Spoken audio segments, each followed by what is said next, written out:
کچھ لوگ کہہ دیتے ہیں یہ تو کچھ بچوں نے نعرہ بنا لیا تھا، پاکستان کا مطلب کیا لا الہ الا اللہ، یہ کوئی سیریس بات نہیں تھی۔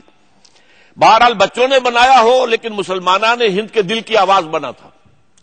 میں تو خود ان میں سے ہوں جنہوں نے وہ نعرے لگائے۔ میں اس وقت ہائی اسکول کے طالب علم کی حیثیت سے ضلع حصار کی مسلم اسٹوڈنٹ فیڈریشن کا میں جنرل سیکرٹری تھا، اور ہم نے جلسوں میں جلوسوں میں جو نعرے لگائے ہیں، پھر یہ کہ جمعے کے اجتماعات میں، عیدین کے اجتماع گڑ گڑا کر جو اللہ تعالیٰ سے دعائیں مانگی ہیں، اے اللہ ہمیں انگریز اور ہندو کی دوہری غلامی سے نجات دے دے، ہم تیرے دین کا بول بالا کریں گے، تیرے نبی۔ یہ اگر پیغام نہ ہوتا تو پورے ہندوستان کے مسلمان 1946 کے الیکشن میں مسلم لیگ کو ووٹ نہ دیتے۔ لہذا اس اعتبار سے یہی فیصلہ کن، یہی نظریہ پاکستان فیصلہ کن بنیاد بنا ہے پاکستان کی۔ لیکن یہ بھی سوچ لیجئے، اسی زمانے میں ظاہر بات ہے کہ اب ہندو مسلم کشاکش جو ہے وہ بھی انتہا کو پہنچ گئی۔ وہ سارے جو میں گن چکا ہوں، پچھلا پس منظر، پھر ہندوؤں میں جو احیاء ہوا مذہب کا، ان کی تہذیب کا، اور اس کے اندر جو ملیٹنسی آئی ہے۔ لیکن اب کیا ہوا؟ ہندو کے لیے بھارت ماتا نہایت مقدس تصور ہے۔ بھارت ماتا کے ٹکڑے چاہتے ہیں، یہ بھارت ماتا کو ٹکڑے کرنا چاہتے ہیں۔ اب جو دشمنی آئی ہے، اس دشمنی کا کوئی ظہور ہوا ہے پھر پارٹیشن کے وقت، جو میسیکرز ہوئے ہیں، جو قتل عام ہوئے، جو انسان جو ہے بھیڑیوں سے زیادہ بڑھ کر جو ہے سفاک بنا ہے، جب چھوٹے چھوٹے بچوں کو اچھال کر نیزوں میں ان کو پرویا گیا ہے، جب لاکھوں عورتوں کی جو ہے وہ عصمت دری ہوئی ہے، اغوا ہوا ہے، لاکھوں آدمی قتل ہوئے ہیں، 1 کروڑ انسان ادھر سے ادھر، ادھر سے ادھر، اتنا بڑا ٹرانسفر آف پاپولیشن تاریخ انسانی میں کبھی نہیں ہوا۔ یہ ساری چیزیں ہوئی ہیں اس لیے کہ اب وہ ہندو مسلم ایشو جو ہے وہ انتہائی وہ تلخی کو پہنچ چکا تھا۔ اس کے حوالے سے میں علامہ اقبال کی ایک کوٹیشن اور آپ کو سنا رہا ہوں۔ یہ 18 جنوری 1946 کے سول اینڈ ملٹری گزٹ میں شائع ہوا۔ ایک جلسہ ہوا لاہور میں اسلامیہ کالج میں حبیبیہ ہال میں مسلمان خواتین کا۔ وہاں جو قائد اعظم نے الفاظ کہے ہیں، یہ پھر میں کہہ رہا ہوں، ذرا نوٹ کیجئے، یہ کسی خطیب اور کسی شعلہ بیان مقرر کے الفاظ نہیں ہیں، یہ قائد اعظم کے الفاظ ہیں۔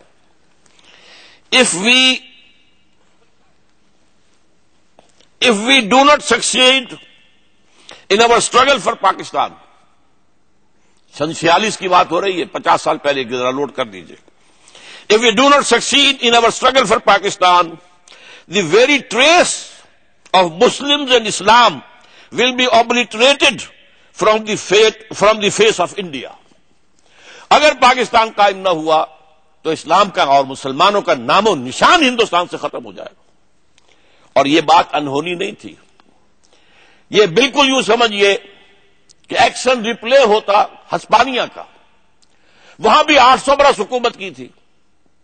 پھر وہ وقت آیا ہے 15ویں صدی کے آخر میں اور 16ویں صدی کے شروع میں، ایک بچہ تک باقی نہیں رہا، یا سارے قتل، یا زندہ جلا دیے گئے، یا انہیں بھر بھر کر جہازوں کے اندر، اور میڈیٹرینین کیا ہے وہاں، خاص طور پر اسپین کے اور شمالی جو ساحل ہے افریقہ کا، اس میں کتنا فاصلہ ہے، جہازوں میں بھر بھر کے شمالی جو ساحل تھا اس پر ڈمپ کیا گیا۔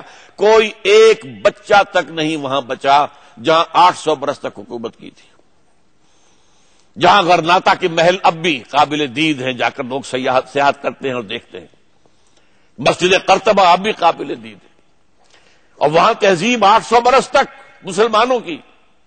ہسپانیہ تو خون مسلمان کا امی ہے، مانند حرم پاک ہے تو میری نظر میں۔